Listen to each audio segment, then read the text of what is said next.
Hello friends, welcome to our channel. आज हम लोग अपने साइंस का जो नेक्स्ट सेट है यानी कि जो फिफ्थ सेट है वो करने जा रहे हैं। तो चलते हैं अपने क्वेश्चन की तरफ। क्वेश्चन 1 हमें कह रहा है 1 कोशिका का नियंत्रण केंद्र है। First mitochondria, Golgi body, nucleus, इनमें से कोई नहीं। तो अगर हम बात करें तो यहाँ पे कोशिका का नियंत्रण केंद्र पूछा गया है तो वो हो जाएगा न्यूक्लियस। ठीक है, अब कैसे है इसको डिटेल में हम लोग पढ़ लेते हैं। देखिए, जो कोशा टर्म है वो हमें दिया था रॉबर्ट हुक ने। ठीक है, और अब कोशिका की बात करें तो हमारी कोशिका जो होती है वो दो तरह की होती है, एक होती है प्लांट सेल और एक होती है एनिमल सेल। अगर हम डिफरेंस की बात करें तो प्लांट सेल में क्या होती है, सेल वॉल होती है और एनिमल सेल में सेल वॉल नहीं होती है। ये सबसे ज़्यादा इंपॉर्टेंट फीचर है और ये बहुत पूछा जाता है। अब अपने से बात कर रहे हैं सेल की बारे में कि सेल में क्या क्या होता है। ठीक है, तो हमें पता है ये प्लांट सेल है, इसमें सेल वॉल होगी, प्लाज्मा मेम्ब्रेन होगी, सेंटर में क्या होगा, न्यूक्लियस होगा। ठीक है, जो कि सारी सेल में जितने भी फंक्शंस होते हैं उनको गवर्न करता है। सारा जो भी ट्रांसलेशन, ट्रांसक्रिप्शन यानी कि डीएनए से आरएनए का बनना, आरएनए से प्रोटीन का बनना, ये सब काम कहाँ होते हैं, हमारे न्यूक्लियस में होते हैं, केंद्रक में होते हैं। ठीक है, उसके बाद अगर हम बात करें तो सारे सेल डिवीजन यानी कि माइटोसिस, मियोसिस जो भी रिस्पॉन्सिबल होती है वो सब सेल के अंदर ही सारी प्रिपरेशन एंजाइम्स की होती है। तो हमें ये पता चल गया कि सेल, हमारे सेल का जो न्यूक्लियस है यानी कि केंद्रक है वो सारी रिएक्शंस को का कंट्रोल करता है। ठीक है, अब अपने ऑप्शन के अलावा भी नॉलेज ले लेते हैं। जैसे यहाँ पे इन्होंने माइटोकॉन्ड्रिया की बात की, तो माइटोकॉन्ड्रिया ऐसा सेल ऑर्गेनल है, ऐसा कोशिकांग है जिसमें क्या होता है, डीएनए प्रेजेंट होता है। ये आपके सीधे क्वेश्चन पूछे जाते हैं, वही लाइन यहाँ पे बताई जा रही है। अब अगर गोल्जी बॉडी की बात कर लें तो गोल्जी बॉडी से पहले ये पढ़ लेंगे कि इसमें क्या होता है, एंडोप्लाज्मिक रेटिकुलम होता है। एंडोप्लाज्मिक जो रेटिकुलम होता है वो दो तरह के होते हैं, एक होता है स्मूथ और एक होता है रफ। ठीक है, तो जो रफ होता है वो रफ इसलिए होता है क्योंकि उसमें क्या होते हैं, राइबोसोम्स होते हैं। राइबोसोम्स का काम होता है प्रोटीन की सिंथेसिस करना। ठीक है, तो प्रोटीन की जब सिंथेसिस हो जाती है तो फाइनल डेस्टिनेशन तक, मतलब जहाँ पे हमें सेल में ज़रूरत है प्रोटीन की, वो कौन पहुँचाता है, गोल्जी बॉडी ही पहुँचाती है। ठीक है, अगर हम माइटोकॉन्ड्रिया की और बात करें तो क्या प्रोडक्शन करता है, ये एटीपी इससे फॉर्म्ड होते हैं और इसे powerhouse of the cell भी कहा जाता है। ठीक है, एटीपी क्या होते हैं, हमारी ऊर्जा के सिक्के कहलाते हैं। ठीक है, इस क्वेश्चन से हमने काफ़ी नॉलेज ले ली और अब हम नेक्स्ट क्वेश्चन पे चलते हैं। क्लोरोफिल किस रंग का होता है। क्लोरोफिल एक्चुअल में होता क्या है, एक पिगमेंट होता है। ठीक है, तो वो किस कलर का होता है, ग्रीन कलर का होता है। हरा हमें यहाँ पे राइट ऑप्शन मिल जाता है। ठीक है, हरा जो होता है वो हरा रंग जो होता है वो किस पिगमेंट की वजह से आता है, क्लोरोफिल पिगमेंट की वजह से आता है। हमारी जो पत्तियां होती हैं वो हरी होती हैं। ठीक है, अब अगर हम लाल की बात कर लें तो लाल कलर किस पिगमेंट की वजह से आता है, लाइकोपीन नाम के पिगमेंट की वजह से आता है। जैसे एग्जांपल हम ले लें टोमेटो या टमाटर, तो उसमें किस पिगमेंट की वजह से होता है, लाइकोपीन। हरे के लिए क्लोरोफिल, रेड के लिए लाइकोपीन। अब अगर व्हाइट की बात करें तो व्हाइट में देखिए क्या होता है कि इनमें क्लोरोप्लास्टिड्स होते हैं जिनकी वजह से कलर आते हैं। जो प्लास्टिड्स होते हैं वो आपके लवक हिंदी में कहेंगे, जो प्लास्टिड्स होते हैं वो तीन तरह के होते हैं। एक होता है ल्यूकोप्लास्ट, ठीक है, ल्यूकोप्लास्ट, और एक होता है क्रोमोप्लास्ट और एक होता है क्लोरोप्लास्ट। ठीक है, ये तीन तरह के हमारे होते हैं। तो जो क्लोरोप्लास्ट होता है वो ग्रीन कलर का होता है, उससे ग्रीन हमारे पिगमेंट होने की वजह से हर चीज़ ग्रीन दिखती है। अगर हम क्रोमोप्लास्ट की बात करें तो जितने भी कलर्ड आपके दिखते हैं वेजिटेबल्स या फ्रूट्स, वो सब क्रोमोप्लास्ट की वजह से होते हैं। और ल्यूकोप्लास्ट जिसमें प्रेजेंट होता है उसमें चीज़ें हमें वाइट दिखती हैं, जैसे कि हमारी मूली हो गई या हमारे बैगन हो गए सफ़ेद रंग के, तो वो इस वजह से होता है। इसको हम इस रिस्पेक्ट में भी समझ सकते हैं। अब ब्लैक की बात करें तो देखिए इसके लिए एक मेलानिन पिगमेंट भी रिस्पॉन्सिबल है। ठीक है, और अगर इसे हम और फिजिक्स के उससे देखें तो ये हमें पूरा ये दिखेगा कि जब जो स्पेक्ट्रम होते हैं उसमें 7 कलर्स होते हैं, वो जब सारे अब्जॉर्ब हो जाते हैं तो हमें वो चीज़ ब्लैक दिखती है, और जब सारे हमारे निकल जाते हैं बाहर तो वो चीज़ हमें कैसी दिखती है, सफ़ेद दिखती है। ठीक है, तो हम इस तरह से भी इसको समझ सकते हैं क्योंकि इस तरह से भी आगे हमसे पूछी जा सकती है। यहाँ पे बस इतना ही। क्वेश्चन 3 पे देखते हैं। वह ताप जिस पर लौह चुंबकत्व समाप्त हो जाता है, पदार्थ यानी कि अनुचुंबकीय हो जाता है, क्या कहलाता है। तो फर्स्ट ऑप्शन है उत्क्रमण ताप, फिर है क्यूरी, फिर है बॉयल और फिर है केल्विन। तो हमारा राइट ऑप्शन है क्यूरी ताप। क्यूरी ताप ऐसा या क्यूरी टेम्परेचर ऐसा टेम्परेचर होता है जिसमें जो लौह चुंबकत्व गुण होता है वो खत्म हो जाता है। अब पहले ये जान लेते हैं कि ये फेरोमैग्नेटिज्म कैरेक्टर होता क्या है। ठीक है। तो देखिए जो आपका लोहा होता है, आयरन होता है, तो वो एक चुंबक की तरह काम करने लगता है। मतलब जो मैग्नेट होती है उसकी प्रॉपर्टी होती है अट्रैक्ट करना, ठीक है, आकर्षित करना। तो उसी तरह से क्या लोहा भी काम करने लगता है कि वो उसके अंदर ये प्रॉपर्टी आ जाती है पोल्स के बीच में कि वो भी अट्रैक्ट होने लगता है। तो इस गुण को क्या कहते हैं, लौ चुंबकत्व या फेरोमैग्नेटिज्म कहते हैं। लेकिन एक ऐसा टेम्परेचर आता है जिसपे ये कैरेक्टर या गुण खत्म हो जाता है, वो टेम्परेचर क्या कहलाता है आपका, क्यूरी ताप कहलाता है। नेक्स्ट क्वेश्चन देखते हैं, ये आपका इंपॉर्टेंट क्वेश्चन है। इसमें पूछा गया बॉक्साइड जो कि एल्यूमिनियम का अयस्क है, जिसमें क्या है, सिलिकॉन डाइऑक्साइड अशुद्धता है यानी कि इम्प्योरिटी है, ठीक है, सबसे ज़्यादा है उसमें क्या है, सबसे ज़्यादा सिलिकॉन डाइऑक्साइड की इम्प्योरिटी है। तो उसको हम किस तरह से शोधन प्रक्रिया उसकी करेंगे या उसको किस तरह से इसका प्यूरिफिकेशन करेंगे। तो हमें ऑप्शन मिला है बेयर प्रक्रिया, फिर है हॉल, सरपेक एंड हूप्स, ठीक है। तो इसमें देखिए आपका राइट ऑप्शन है सरपेक प्रोसेस के थ्रू हम क्या कर लेंगे, बॉक्साइड और जो कि एल्यूमिनियम का है उससे जो सिलिकॉन डाइऑक्साइड है उसकी इम्प्योरिटी को अलग कर देंगे। तो यहाँ हमें राइट ऑप्शन अपना मिल जाता है सी। अब इसके अलावा हम जान लेते हैं कि और बेयर प्रोसेस में क्या होता है। तो यहाँ पे जानिए कि ये इसमें क्या होता है कि आपका जो बॉक्साइड होता है उससे एल्यूमिना हमें मिल जाता है, ठीक है। इन सब में क्या हो रहा है, हमें बॉक्साइड से एल्यूमिना मिल रहा है। एल्यूमिना क्या होता है, Al2O3 Al2O3.H2O, ठीक है, .H2O। तो अब इसमें होता क्या है बेयर प्रोसेस में आपका कि इसमें जो इम्प्योरिटी होती है वो होती है आपकी सिलिकॉन की, आयरन ऑक्साइड की, और भी इम्प्योरिटीज इस तरह की होती हैं। तो उसमें क्या होता है कि बेयर प्रोसेस के थ्रू इन इम्प्योरिटी को हटा के बॉक्साइड से सीधा एल्यूमिना हमें मिल जाता है। अब अगर नेक्स्ट की बात करें यानी कि हॉल प्रोसेस की बात करें, तो हॉल प्रोसेस में भी यही होता है कि हमें बॉक्साइड से एल्यूमिना मिलता है, लेकिन इसमें किस तरह की इम्प्योरिटी होती है, इसमें हमारी इम्प्योरिटी होती है कैल्शियम फ्लोराइड और क्रायोलाइट। ये हमें याद रखना है कि किस तरह की इम्प्योरिटी है, यहाँ पे कैल्शियम फ्लोराइड और क्रायोलाइट की इम्प्योरिटी है, ये Ca है, ठीक है, और क्रायोलाइट C। सरपेक प्रोसेस हमें पता ही चल चुकी है। अब लास्ट बात कर लेते हैं हुप्स प्रोसेस की। तो हुप्स में क्या होता है, इसमें एक्सट्रैक्ट किया जाता है आपका एल्यूमिनियम, ठीक है। यहाँ पे हमें क्या मिल रहा था, एल्यूमिना, लेकिन हुप्स प्रोसेस के थ्रू हमें मिलता है प्योर एल्यूमिनियम, ठीक है। तो आप इसको याद रखिएगा कि ये और क्वेश्चन में हमारे पूछे जा सकते हैं। अब हम बात करते हैं क्वेश्चन 5 की, जिसमें पूछा है कि स्याही का दाग मिटाने के लिए कौन सा अम्ल यानी कि एसिड का यूज़ किया जाता है। तो सबसे पहले अपने ऑप्शंस को देख लेते हैं और राइट ऑप्शन को टिक कर लेते हैं। तो स्याही को मिटाने के लिए हम ऑक्जेलिक एसिड का यूज़ करते हैं, ठीक है। किसका, ऑक्जेलिक एसिड या इसका अम्ल का यूज़ करते हैं, जिससे स्याही का दाग मिट जाता है। अब अगर एसिटिक एसिड की बात करें तो एसिटिक एसिड किस में मिलता है, हमें विनेगर यानी कि सिरके में मिलता है। फॉर्मिक एसिड की बात करें तो ये एंट स्टिंग में मिलता है, ठीक है। फॉर्मिक एसिड, मैलिक एसिड की बात करें तो मैलिक एसिड हमें मिलता है एप्पल्स में, ठीक है, बेरीज में, हमें ये फ्रूट्स में मिलता है। तो ये सारे एसिड्स हमें कहीं ना कहीं मिल रहे हैं, ठीक है। नेक्स्ट क्वेश्चन देखते हैं, जिसमें पूछा गया यूकैरियोटिक सेल, कि अभी हमने सबसे पहले फर्स्ट क्वेश्चन में बात की थी कि सेल क्या होती है, ठीक है। सेल टर्म किसने दिया था, रॉबर्ट हुक ने दिया था। तो अब आगे बात करते हैं कि सेल दो तरह की होती है, ठीक है। एक होती है यूकैरियोटिक, एक होती है प्रोकैरियोटिक।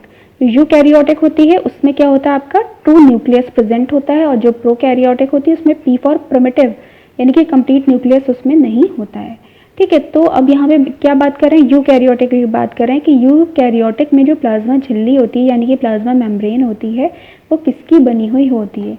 तो देखिए जो प्लाज्मा मेम्ब्रेन इन दोनों में होती है, बस चाहे यूकैरियोटिक हो चाहे प्रोकैरियोटिक हो, ठीक है। तो वो किसकी बनी होती है, फॉस्फोलाइपोप्रोटीन्स की बनी हुई होती है। तो सीधा आप लोग आंसर सी इसको टिक कर देंगे। क्वेश्चन 7 देखते हैं, जिसमें पूछा गया चालनी पट्टिका एक भाग है। तो देखिए ये ना कैम्बियम का कोई भाग होती है, ये सीव ट्यूब्स की बात कर रहे हैं, ना ये जाइलम का पार्ट है, ना कॉर्टेक्स का पार्ट है, ये पार्ट है आपके फ्लोएम का। तो हमें राइट ऑप्शन यहाँ पे डी मिल जाता है, फ्लोएम। जो फ्लोएम होते हैं वो क्या होते हैं, टिश्यूज़ होते हैं हमारे, हिंदी में कहेंगे तो हिंदी में टिश्यू को क्या कहते हैं, चलिए बाद में बात करेंगे इसकी। यहाँ पर फ्लोएम की जैसे बात की इन्होंने कि फ्लोएम और जाइलम, तो देखिए जाइलम फ्लोएम बहुत ही इंपॉर्टेंट टिश्यूज़ होते हैं प्लांट के, और जो जाइलम होता है उसका काम होता है कि वाटर को कंडक्ट करता है, ठीक है, कंडक्शन पूरा वाटर का देखता है। जो फ्लोएम होते हैं वो फूड यानी कि मिनरल्स वगैरह का कंडक्शन को देखता है, ठीक है। तो ये बहुत ही इंपॉर्टेंट टिश्यू है। अब बात करते हैं क्वेश्चन 8 की, आलू में अक्षियाँ मदद करती हैं, ठीक है। आलू जो पोटैटो होता है उसमें आई टाइप की होती है, बट हल्की हल्की सी, तो वो किस उसमें मदद करती हैं? फर्स्ट ऑप्शन दिया है यौन जनन में, फिर है कायिक जनन में, खाद्य सामग्री के भंडारण में, या कंद के सौंदर्य में। तो देखिए जो वेजिटेटिव रिप्रोडक्शन होता है उसमें ये हेल्प करते हैं। अगर हम आलू के ये जो अक्षियाँ होते हैं इसको काट कर बो देते हैं ज़मीन में, तो वहाँ से क्या होता है, प्लांट हमारा निकल जाता है। तो ये क्या कहलाता है? वेजिटेटिव रिप्रोडक्शन या वेजिटेटिव प्रोपोगेशन भी आपका कह सकते हैं इसको। ठीक है। तो देखिए प्लांट हमारा जो होता है वो डिवाइड होता है रूट, स्टेम्स, लीव्स में। ये रूट, देखिए जो प्लांट होता है उसमें दो पार्ट होते हैं, एक होता है आपका फ्लावर पार्ट और एक ये होता है आपका वेजिटेटिव पार्ट। तो ये वेजिटेटिव पार्ट में आता है, तो उससे जो रिप्रोडक्शन होता है वो आपका एसेक्सुअल टाइप का होता है। और इसमें एग्जाम्पल अभी दिया गया है, जैसे कि ये आपका जो आलू है, आलू आपका स्टेम होता है, इससे क्या हो रहा है, प्रोपोगेशन हो रहा है, तो उसे कहेंगे वेजिटेटिव प्रोपोगेशन या वेजिटेटिव रिप्रोडक्शन। ठीक है। और जब फ्लावर पार्ट से होता है तो उसे कहते हैं सेक्सुअल रिप्रोडक्शन। ठीक है। तो एक तरह का ये क्या आपका हुआ, ए सेक्सुअल रिप्रोडक्शन ही तो हो रहा है, कायिक जनन जो हो रहा है ये एक तरह का क्या है आपका, ए सेक्सुअल रिप्रोडक्शन। अब आगे बात करेंगे क्वेश्चन 9 की, जिसमें कहा है कि मल्टी कार्पेलरी एपोकार्पस जाइनोसियस में से किस किस्म का फल प्राप्त होगा? तो हमेशा से क्या होगा, जब इस तरह की मल्टी कार्पेलरी इन्वॉल्व होंगी, कार्पल्स इन्वॉल्व होंगे, तो उसमें क्या होगा, गुच्छेदार ही हमारा फल होगा। तो 9 का ए ऑप्शन हमारा राइट होता है।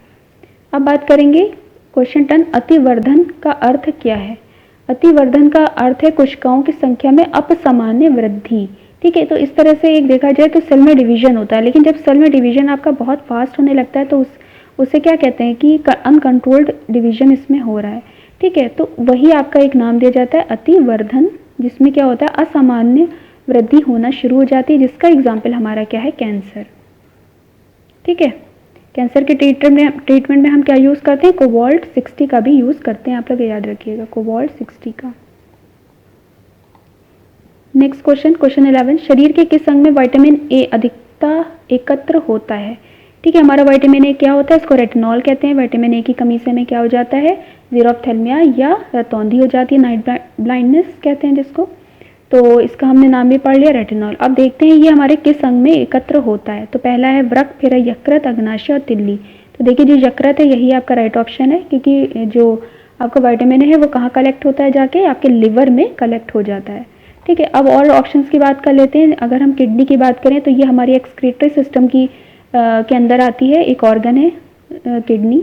ठीक है। इसका जो ट्यूब्यूल होता है, यानी कि यूरिनिफेरस ट्यूब्यूल, वो इसकी यूनिट है। इसकी जो एक्सक्रीटरी सिस्टम में आपकी इसकी यूनिट हो जाती है। उसके बाद इनका मेन काम होता है कि हमारे ब्लड को प्यूरिफाई करना, उसमें जो भी टॉक्सिक सब्सटेंस है उनको रिमूव करना। अब हमने लिवर की बात करी ली कि यहाँ पे क्या इकट्ठा हो रहा है, हमारा विटामिन ए इकट्ठा होता है हमारे लिए। ठीक है। और भी लिवर के बहुत सारे फंक्शंस होते हैं, लेकिन अभी फिलहाल यही देखेंगे। अब बात करते हैं अग्नाशय की। तो अग्नाशय को क्या कहते हैं, पेनक्रियाज कहते हैं। और ये जो पेनक्रियाज होती है, लीफ लाइक स्ट्रक्चर होता है। इसमें क्या होते हैं आपकी, ये एक आपकी मिक्स, एक तो सेकंड लार्जेस्ट ग्लैंड है बॉडी की। जो लिवर होती है वो फर्स्ट लार्जेस्ट ग्लैंड होती है, और जो आपकी पेनक्रियाज है वो आपकी सेकंड लार्जेस्ट ग्लैंड है, लेकिन ये आपकी मिक्स ग्लैंड है, यानी कि इसमें एंडोक्राइन और एक्सोक्राइन दोनों तरह की प्रॉपर्टी होती है। अब इसके अंदर सेल्स में क्या होते हैं, आपके बीटा सेल्स होते हैं, जिनका काम होता है इंसुलिन का फॉर्मेशन करना। ठीक है। आप लोगों ने डायबिटीज़ पढ़ी होगी, तो बीटा सेल में क्या होता है, फॉर्मेशन करता है इंसुलिन का। इंसुलिन का काम होता है कि जो भी हमारी ब्लड में शुगर एक्स्ट्रा है उसको किस में चेंज कर दे, ग्लाइकोजन में चेंज कर दे। लेकिन जब ये प्रॉपरली काम नहीं करता, प्रॉपर इसमें जो सेक्रीशन होना चाहिए इंसुलिन उतना नहीं निकलता, तो हम लोगों को क्या हो जाती है, शुगर हो जाती है। यानी कि जो ग्लाइकोजन के फॉर्म में चेंज हो जाना चाहिए, लिवर में स्टोर हो जाना चाहिए, वो स्टोर ना होके हमारे ब्लड में बहना शुरू हो जाता है, और धीरे धीरे वो यूरिन के थ्रू पास भी होना शुरू हो जाता है, जिसे हम क्या कहते हैं, डायबिटीज़ कहते हैं। अब बात करेंगे तिल्ली यानी कि स्प्लीन की। तो देखिए स्प्लीन का काम ये होता है कि जो भी हमारे आरबीसीज, डब्ल्यूबीसीज वगैरह होती हैं, वो जब ख़राब हो जाती हैं तो वो जाके सब कहाँ इकट्ठा हो जाती है, स्प्लीन के अंदर इकट्ठा हो जाती हैं। ठीक है। तो आप लोग ये याद रखिएगा। और भी इनके बहुत से फंक्शन हैं, बस मेन फंक्शन आप लोगों को बताए जा रहे हैं। अब बात करेंगे क्वेश्चन 12 की, जिसमें पूछा है कि एयर में यानी कि वायु में CO2 की जो मात्रा होती है वो कितनी होती है। तो देखिए एयर में अगर हम बात करें तो 78% नाइट्रोजन होती है। ठीक है। 21% जो होती है वो आपकी ऑक्सीजन होती है, और अगर CO2 की बात करें तो वो होती है 0.03%। ठीक है, ये कंटेंट आप लोग याद रखिएगा, ये यूपी टेट वालों के लिए भी बहुत इंपॉर्टेंट है और इस एग्ज़ाम के लिए तो इम्पॉर्टेंट है। अब क्वेश्चन 13 की बात करेंगे। ये भी कई बार घुमा घुमा के वही बात पूछी जा रही है। पानी से भरे ग्लास में बर्फ का टुकड़ा तैर रहा है, यदि सारी बर्फ पिघल जाए तो जल का तल क्या होगा? तो देखिए आप लोग याद रखिए, जो न्यूटन्स का थर्ड लॉ होता है, थर्ड लॉ ये कहता है कि किसी भी चीज़ का जो रिएक्शंस होता है उसका हमेशा इक्वल एंड ऑपोजिट मतलब एक्शन का रिएक्शन होता है। ठीक है, जो भी एक्शन होता है उसका इक्वल एंड ऑपोजिट रिएक्शन होता है। ठीक है, तो उसी तरह से अगर यहाँ पे कोई ग्लास है, उसमें पानी है, ठीक है, और बर्फ़ का टुकड़ा तैर रहा है, तो जब बर्फ़ का टुकड़ा तैरेगा तो वो कोई ना कोई फोर्स नीचे लगाएगा। ठीक है, अब जब नीचे फोर्स लगाएगा तो न्यूटन्स के थर्ड लॉ के अकॉर्डिंग इस पर ऑपोजिट फोर्स पड़ेगा, तो बैलेंस करने के लिए तो क्या हो जाएगा, ये बराबर हो जाएगा, यानी कि यहाँ पे नलीफाइड हो जाएगा। जितना नीचे से फोर्स लग रहा है उतना ही ऊपर से इसको मिला जा रहा है। ठीक है, तो ये क्या हो जाएगा, यहाँ पे नलीफाइड हो जाएगा, यानी कि ये उतना पानी हटाएगा जो हमारी, जैसे यहाँ तक अगर इसकी ये आ रही है, ठीक है, तो अब बर्फ़ का टुकड़ा यहाँ पर है तो पानी यहाँ तक है, लेकिन जब बर्फ़ का टुकड़ा पिघल जाएगा तो वो जितना उसने स्पेस बर्फ़ के टुकड़े ने ले रखा था वही स्पेस वो पानी में चेंज हो जाएगा, यानी कि कोई भी चेंज यहाँ पर नहीं होगा, अपरिवर्तित रहेगा। ठीक है, तो क्वेश्चन 13 का राइट ऑप्शन हमें मिल जाएगा, अपरिवर्तित रहेगा, क्योंकि यहाँ पे क्या हो रहा है, इक्वल एंड अपोजिट रिएक्शन हो रहा है एक्शन का। ठीक है, इसलिए यहाँ पे क्या होगा, नलीफाइड हो जाएगा, अपरिवर्तित रहेगा। क्वेश्चन 14 की बात करें, यहाँ पे पूछ रहे हैं कि निम्न में से कौन उभयधर्मी ऑक्साइड है? उभयधर्मी ऑक्साइड्स कौन होते हैं? उभयधर्मी वो होते हैं जो कि एसिड्स और बेस दोनों से रिएक्शन करें। ठीक है, एक से नहीं करें बल्कि दोनों से रिएक्शंस करके सॉल्ट एंड वाटर बनाए। तो इनमें से हमारा जो ऑप्शन है वो कौन सा राइट होगा 14 का? 14 में हमें 4 ऑप्शन दिए गए हैं, SnO2, CaO, SiO2 और लास्ट ऑप्शन हमें दिया गया CO2। इसमें हमें राइट ऑप्शन मिलता है फर्स्ट, यानी कि SnO2 क्या है, ऐसा ऑक्साइड है जो एसिड और बेस दोनों के साथ रिएक्ट करता है और सॉल्ट एंड वाटर बनाता है, इसीलिए इसे क्या कहा जाता है, एम्फोटेरिक ऑक्साइड या उभयधर्मी ऑक्साइड भी कहा जाता है, याद रखिएगा आप लोग। नेक्स्ट बात करें, चींटी के डंक में अम्ल होता है, एसिड होता है, अभी हमने बात की थी, एक बार फिर से देख लेते हैं। यहाँ पे फॉर्मिक एसिड राइट ऑप्शन है क्योंकि ये होता है हमारे एंटेस्टिंग में। ठीक है, अब एस्कॉर्बिक एसिड की बात करें तो ये हमारा विटामिन सी है। ठीक है, विटामिन सी एस्कॉर्बिक एसिड, जिसकी कमी से स्कर्वी डिसीज हो जाती है। टार्ट्रिक एसिड टैमरिन यानी कि इमली के अंदर होती है। लैक्टिक एसिड हमारे जो भी मिल्क प्रोडक्ट्स होते हैं उनके अंदर हमें मिल जाता है। ठीक है, फॉर्मिक एसिड्स हमें एंटेस्टिंग्स में मिल जाता है। नेक्स्ट क्वेश्चन की बात करें, क्वेश्चन 16, शैवाल और कवक यानी कि एल्गी और फंजाई के बीच में जो एसोसिएशन है सिम्बायोटिक, ठीक है, तो वो क्या कहलाता है? तो सीधा राइट ऑप्शन हमें मिल जाता है कि वो एसोसिएशन लाइकेन कहलाता है। जब एल्गी और फंगस आपस में एसोसिएशन करते हैं तो उसमें क्या होता है, दोनों को फ़ायदा मिलता है। एल्गी इनके लिए क्या बना देते हैं, फूड बना देते हैं। ठीक है, बदले में ये इनको क्या दे देते हैं, ये बदले में इनको शेल्टर देते हैं, साथ में मिनरल्स भी देते हैं। ठीक है, तो इससे दोनों का काम चल जाता है। बाकी ये फ्यूनेरिया, मर्केंशिया और रिक्सिया ये क्या है, ये सब ब्रायोफाइट्स के ऑप्शन है, तो ये हमारे यहाँ से हट जाते हैं। क्वेश्चन 17, फाइकस में जो पॉलिनेशन यानी कि परागण होता है वो किसके द्वारा होता है? तो फाइकस में जो पॉलिनेशन होता है वो इंसेक्ट्स के थ्रू होता है। बहुत सिंपल क्वेश्चन था, इसका सीधा आंसर मिल जाता है। क्वेश्चन 18 की बात करेंगे, आर्द्रता यानी कि ह्यूमिडिटी को मेजर करने के लिए कौन से उपकरण का हम यूज़ करेंगे? तो ऑब्वियस सी बात है, हम हाइग्रोमीटर का यूज़ करेंगे। पायरोमीटर का जो बहुत ही हाई टेम्परेचर होते हैं तो उस हम पायरोमीटर का यूज़ करते हैं। थर्मोस्टेट का मतलब है जब हम टेम्परेचर को स्टेबल रखते हैं, चेंज नहीं होने देते हैं, तो उसे कहते हैं थर्मोस्टेट। अब बात करेंगे क्वेश्चन 19 की, जिसमें बोला गया दो समान द्रव्यमान की वस्तुओं की गतिज ऊर्जाओं का अनुपात 4:9 है।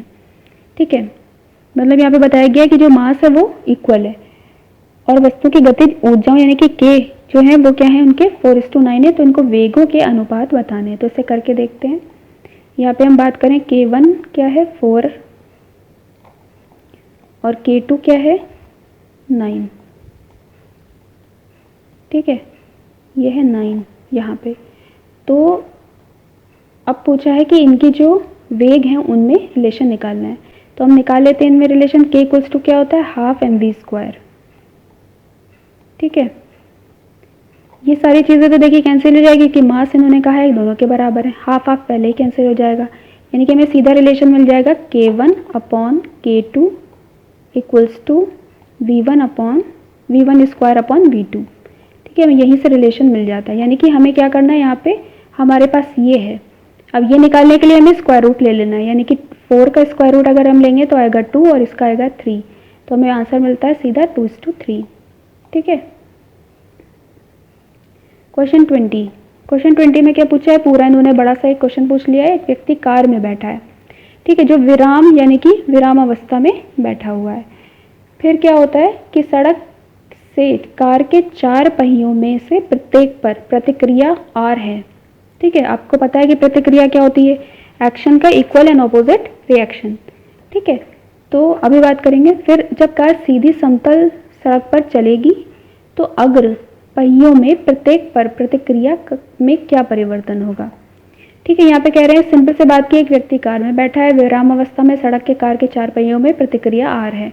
जब कार सीधी समतल सड़क पर चलेगी तो आगे के पहियों में प्रत्येक पर प्रतिक्रिया क्या परिवर्तन आएगा। ठीक है, तो देखिए यहाँ पे प्रतिक्रिया क्या हो जाएगी, ये R से कम हो जाएगी।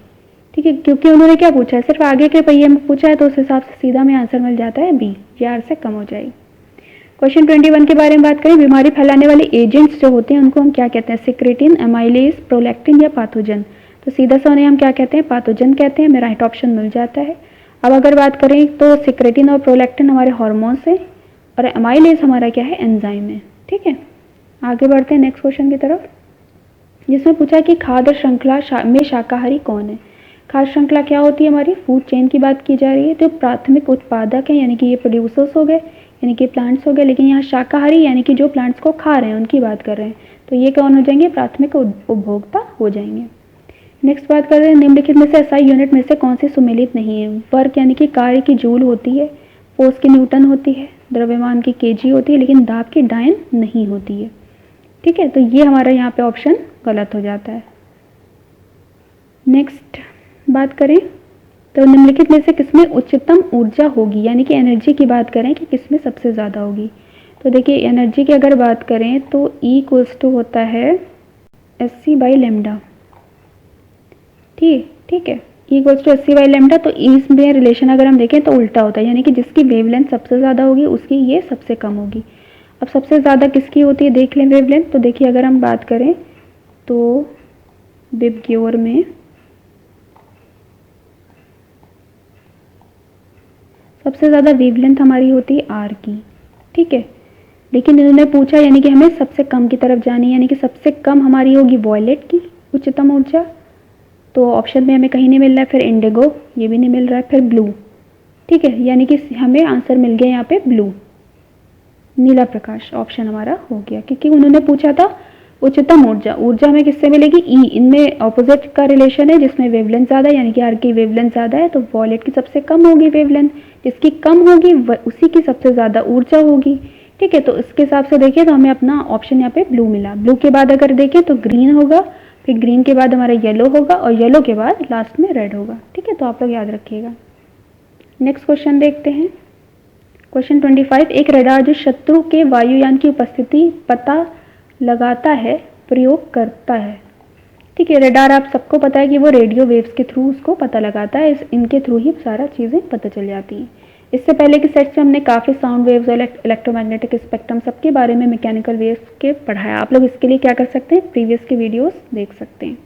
क्वेश्चन 26 देखते हैं, जिसमें पूछा गया है कि प्रदूषकों के रूप में फिनोलिक्स को गंदे पानी में किसका प्रयोग करके निकाला जा सकता है। ठीक है, जो भी हमारे पॉल्यूटेंट्स होते हैं, जो प्रदूषक हैं, उनमें क्या है हमारा आपका ये है फिनोलिक्स का गंदा पानी है। तो इसको हम किस तरह से निकाल सकते हैं, कौन सा इसके लिए हम क्या करते हैं, मेथड यूज़ करते हैं। तो इसमें अगर हम देखें तो फर्स्ट ऑप्शन हमारा आयन विनिमय रेजिन तकनीक के थ्रू, या इलेक्ट्रोलाइट अपघटन तकनीक के थ्रू, या फिर हमारा है यहाँ पर उत्क्रमण परासरण विधि, और फिर बहुलक अधिशोधक। ठीक है, तो हमें यहाँ पे सीधा मिल जाएगा फर्स्ट ऑप्शन, आयन विनिमय रेजिन टेक्निक के थ्रू हम क्या कर सकते हैं, इसके पानी से गंदगी मतलब जो फिनोलिक्स को अलग कर सकते हैं पानी से। ठीक है, तो हमें राइट ऑप्शन अपना फर्स्ट मिल जाता है। नेक्स्ट बात करेंगे 27 की, वायु में हाइड्रोजन जब जलने लगती है तब क्या पैदा करती है। वायु यानी कि O2 के प्रेजेंस में जब हाइड्रोजन जलती है तो वो क्या बनाएंगी, वाटर बनाएगी। ठीक है, सिंपल सा था। ठीक है, अमोनिया की बात करें तो ये हमारी गैस होती है, ये लैब में यूज़ की जाती है। मीथेन की बात करें तो ये हमारी मार्श गैस है और ये एक तरह से हमारी ग्रीन हाउस गैस भी है। ठीक है, ये एक तरह के एसिड्स होते हैं जिनको हम क्या कहते हैं, कार्बोनिक एसिड्स कहते हैं। निम्नलिखित में से कौन सा ईंधन न्यूनतम पर्यावरण प्रदूषण करता है, हाइड्रोजन, डीजल, कोयला, केरोसिन। ये तीन तो एक रेंज में आते हैं। ठीक है, एक तरह का पोल्यूशन करेंगे, लेकिन हाइड्रोजन ऐसा है जो आपका सबसे कम पोल्यूशन करता है, सबसे मिनिमम। नेक्स्ट बात करते हैं, पॉस्चराइजेशन की बात की जा रही है कि किस तरह की प्रक्रिया है जिसमें दूध गर्म किया जाता है, तो इसके लिए कौन सा टेम्परेचर होगा। ठीक है, तो इसे डिस्कवर किसने किया था, लुईस पास्चर ने डिस्कवर किया था और इन्होंने बताया था कि इसको अगर हम 63 डिग्री सेल्सियस पे आधे घंटे तक गर्म करते हैं तो ये यहाँ पे इसमें जो भी बैक्टीरियाज होते हैं वो ख़त्म हो जाते हैं। ठीक है, इसमें कौन से बैक्टीरिया होते हैं, इसमें माइकोबैक्टीरियम ट्यूबरकुलोसिस के बैक्टीरियाज होते हैं। अगर हम कच्चा दूध पी लेंगे तो हमें क्या हो जाएगी, टीबी डिसीज़ हो जाएगी। नेक्स्ट क्वेश्चन 30, दहन यानी कि कंबशन किस तरह की प्रक्रिया है। या दहन का क्या मतलब होता है कि कोई चीज़ जलना, तो ये एक तरह की क्या है, हमारी केमिकल रिएक्शन होती है। ठीक है, क्योंकि इसमें ऑक्सीजन की प्रेजेंस के बिना रिएक्शन नहीं होती और यहाँ पे लाइट और हीट भी निकलती है, इसके साथ साथ लाइट और हीट। तो ये एक तरह की क्या हुई, हमारी रासायनिक विक्रिया। क्वेश्चन 31 की बात करेंगे, प्रकाश के किस रंग के लिए किसी लेंस की फोकस दूरी अधिकतम होती है। ठीक है, इस बार जो क्वेश्चन है वो थोड़े अच्छे हैं आपके। तो फोकस दूरी अधिकतम हमारी किसके लिए होगी, रेड के लिए होगी, यानी कि हमारी वेवलेंथ जिसकी सबसे ज़्यादा होगी उसकी ही फोकस दूरी भी सबसे ज़्यादा होगी, ये याद रखिएगा, ये डायरेक्टली प्रोपोर्शनल है।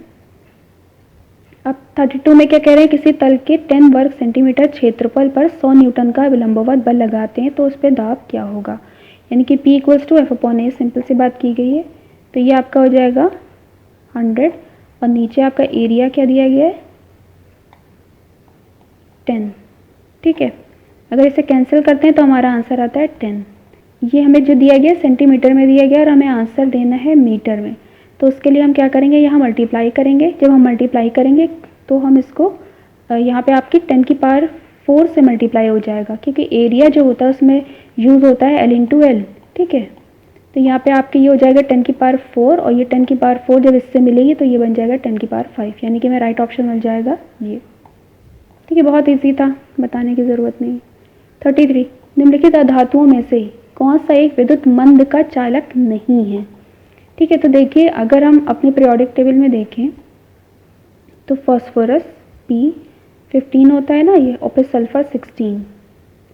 ठीक है, और फिर आपके इधर सेलेनियम और आपके ब्रोमीन आ जाते हैं। ठीक है, तो देखिए होता क्या है कि जब हम पीरियोडिक टेबल में लेफ़्ट टू राइट जाते हैं तो जो धात्विक कैरेक्टर यानी कि मेटालिक कैरेक्टर होता है वो डिक्रीज़ हो जाता है। ठीक है, तो हम इधर जा रहे हैं तो ये तो डिक्रीज़ कर जाएगा और इसके नीचे हमारे Br और Sc होते हैं। Br इधर की तरफ होता है और Sc इधर यहाँ पर होता है।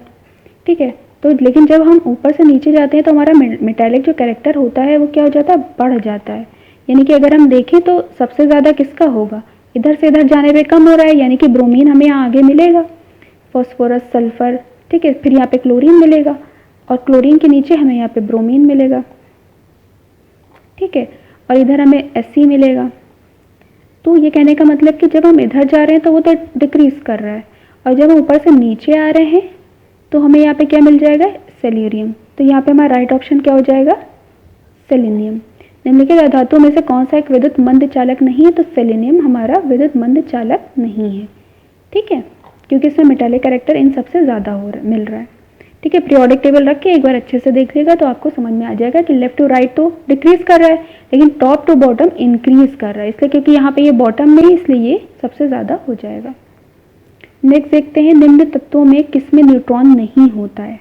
ठीक है, तो आप सबको पता होगा कि ऑक्सीजन में भी न्यूट्रॉन होते हैं, नाइट्रोजन में भी होते हैं, कॉपर तांबे में भी होते हैं, लेकिन हाइड्रोजन में न्यूट्रॉन्स नहीं होते। ठीक है, बहुत ही सिंपल था, इसमें ज़रूरत नहीं कहने की। प्रोटियम की अगर हाइड्रोजन में प्रोटियम में देखें तो उसमें न्यूट्रॉन्स नहीं होते हैं। तांबा हमारी ऐसी है या कॉपर ऐसी धातु है जो सबसे पहली मेटल है हमारी जो डिस्कवर की गई थी हिस्ट्री के पॉइंट ऑफ व्यू से।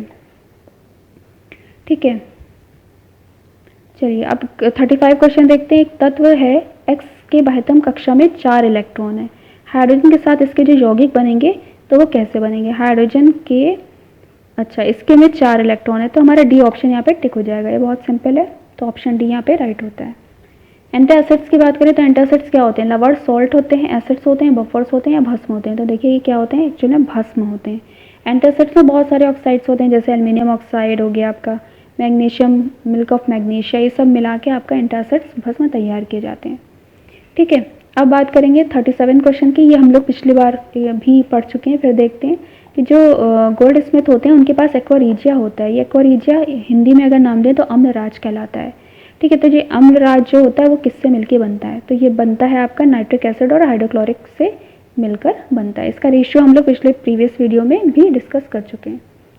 नेक्स्ट चलते हैं, यहाँ पे उन्होंने क्वेश्चन पूछा कि जो पीएच है वो हमें मूल्यांक क्या दर्शाता है।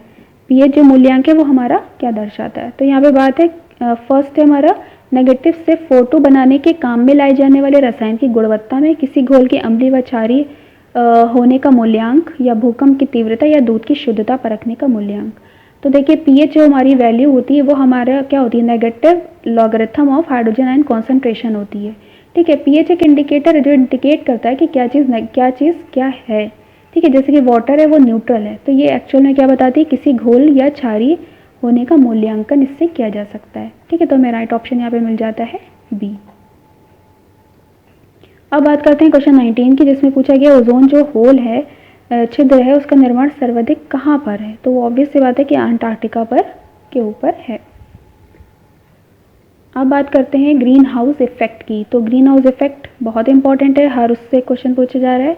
तो इसमें क्या होता है, पढ़ लेते हैं। जिसमें पौधे उगाने के लिए समान तापमान प्राप्त किया जाता है, तो ये नहीं है। जिसमें वायुमंडलीय कार्बन डाइऑक्साइड द्वारा इंफ्रारेड विकिरण शोषित किए जाने से वायुमंडल का तापमान बढ़ रहा है, ये में राइट ऑप्शन यहीं पे मिल जाता है। और भी पढ़ लेते हैं। जिसमें बंजर पर्वतों या पहाड़ियों को हरा भरा किया जाता है, ऐसा नहीं है। जिसमें गहरे पानी का रंग हरा नजर आता नहीं, इसमें क्या हो जाता है कि जो आपके एटमॉस्फेयर है उसमें जो कार्बन डाइऑक्साइड है, ठीक है, उसका लेवल बढ़ जाता है, जिसकी वजह से जो इंफ्रारेड रेडिएशन है वो बहुत ज़्यादा एब्जॉर्ब हो जाता है। इससे क्या हो जाता है, हमारे जो अर्थ है उसका जो टेम्परेचर है वो बहुत ज़्यादा बढ़ता चला जा रहा है। इसी को कहते हैं ग्रीन हाउस इफेक्ट। ठीक है, नेक्स्ट बात करते हैं क्वेश्चन 41 की, जिसमें पूछा गया कि आर्टिफिशियल इकोसिस्टम इसमें से क्या है। वन, ये तो नेचुरल है। या झील, ये भी नेचुरल है। घास का मैदान, ये भी नेचुरल है। धान का खेत, ये एक तरह का क्या है, हमारा आर्टिफिशियल इकोसिस्टम है। और धान के खेत से याद आया कि इसमें सबसे ज़्यादा क्या ब्लू ग्रीन एल्गीज होते हैं, और यहाँ पर मीथेन का फॉर्मेशन होता है। ठीक है, बहुत ज़्यादा मीथेन गैस हमारी बनती है। मीथेन गैस को और हम क्या कहते हैं, मार्च गैस भी कहते हैं। मीथेन एक हमारी ग्रीन हाउस गैस भी है। नेक्स्ट बात करेंगे, निम्नलिखित में से कौन से रेडियो एक्टिव नहीं है। एस्टेटाइन, ट्राइटियम, फ्रेंशियम या जिरकोनियम। तो देखिए जिरकोनियम आपका रेडियो एक्टिव तत्व नहीं है, ये याद रखिएगा, क्योंकि एस्टेटाइन भी आपका रेडियो एक्टिव है, फ्रेंशियम भी है, ट्राइटियम भी है, लेकिन जिरकोनियम नहीं है। माउस की बात की जा रही है कि माउस किस तरह की यूनिट है, तो आपकी ये एक इनपुट डिवाइस है, इसमें और कोई देखने की ज़रूरत नहीं है। क्वेश्चन 44 की बात करें, भारतीय सुपर कंप्यूटर का जनक किसे कहा जाता है। विजय भाटकर को कहा जाता है। पेनिसिलिन के आविष्कारक कौन है, तो इसके आविष्कारक आपके हैं फ्लेमिंग। ठीक है, अलेक्जेंडर फ्लेमिंग है जो कि जिन्होंने पेनिसिलिन की डिस्कवरी की थी। ठीक है, नेक्स्ट बात करते हैं हार्ट की। हार्ट में कितने कक्ष होते हैं। हार्ट की जब बात कर रहे हैं तो इसको थोड़ा सा डिटेल देख लेते हैं।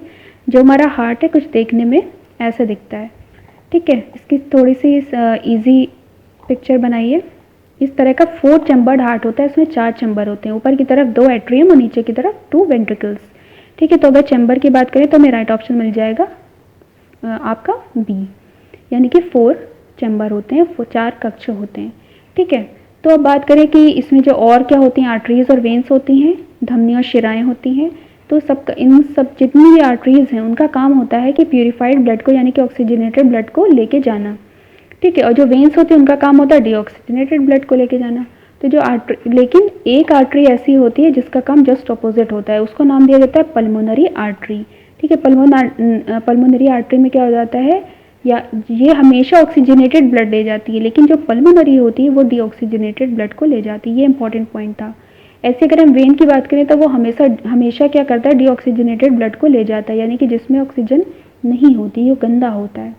और लेकिन जो पल्मोनरी वेन होती है वो ऑक्सीजनेटेड ब्लड को सप्लाई करती है। ठीक है, तो हमें ये इंपॉर्टेंट फैक्ट्स था, ये हम पढ़ लेते हैं। अगर बात करें तो सर्कुलेटरी सिस्टम की जो डिस्कवरी की थी वो किसने की थी, विलियम हार्वे ने की थी। और इसमें 4 चैम्बर्ड हार्ट होते हैं, 2 एट्रियम एंड 2 वेंट्रिकल्स। ठीक है, और डिटेल में नहीं जाएंगे, आगे बढ़ते हैं। नेक्स्ट बात की हाइड्रोफोबिया किसके द्वारा होता है, तो ये हमेशा वायरस के थ्रू होता है। ठीक है, नेक्स्ट 48 डीपीटी का टीका किस निम्नलिखित में से किससे सुरक्षा देता है, तो ये डिप्थीरिया, पर्ट्यूसिस और टिटनेस यानी कि कुकुर खांसी से रिलेटेड होता है और इससे हमें क्या करता है, सुरक्षा देता है। डीपीटी शॉर्ट फॉर्म होता है। क्वेश्चन 49 की बात करें तो गेहूं पर लगाए जाने वाले दो प्रमुख कवक रोग यानी कि फंगस की बात यहाँ पर ये कर रहे हैं, तो वो कौन होते हैं, ब्लैक किट और स्मट, ये होते हैं। ठीक है, लास्ट क्वेश्चन है कृत्रिम रेशे यानी कि आर्टिफिशियल जो फाइबर्स हैं वो इसमें से कौन है, जो जूट है वो हमारा नेचुरल है, कपास है वो भी हमारा, कॉटन यानी कि ये भी नेचुरल है, तो रेयॉन ऐसा है जो क्या है, आर्टिफिशियल है।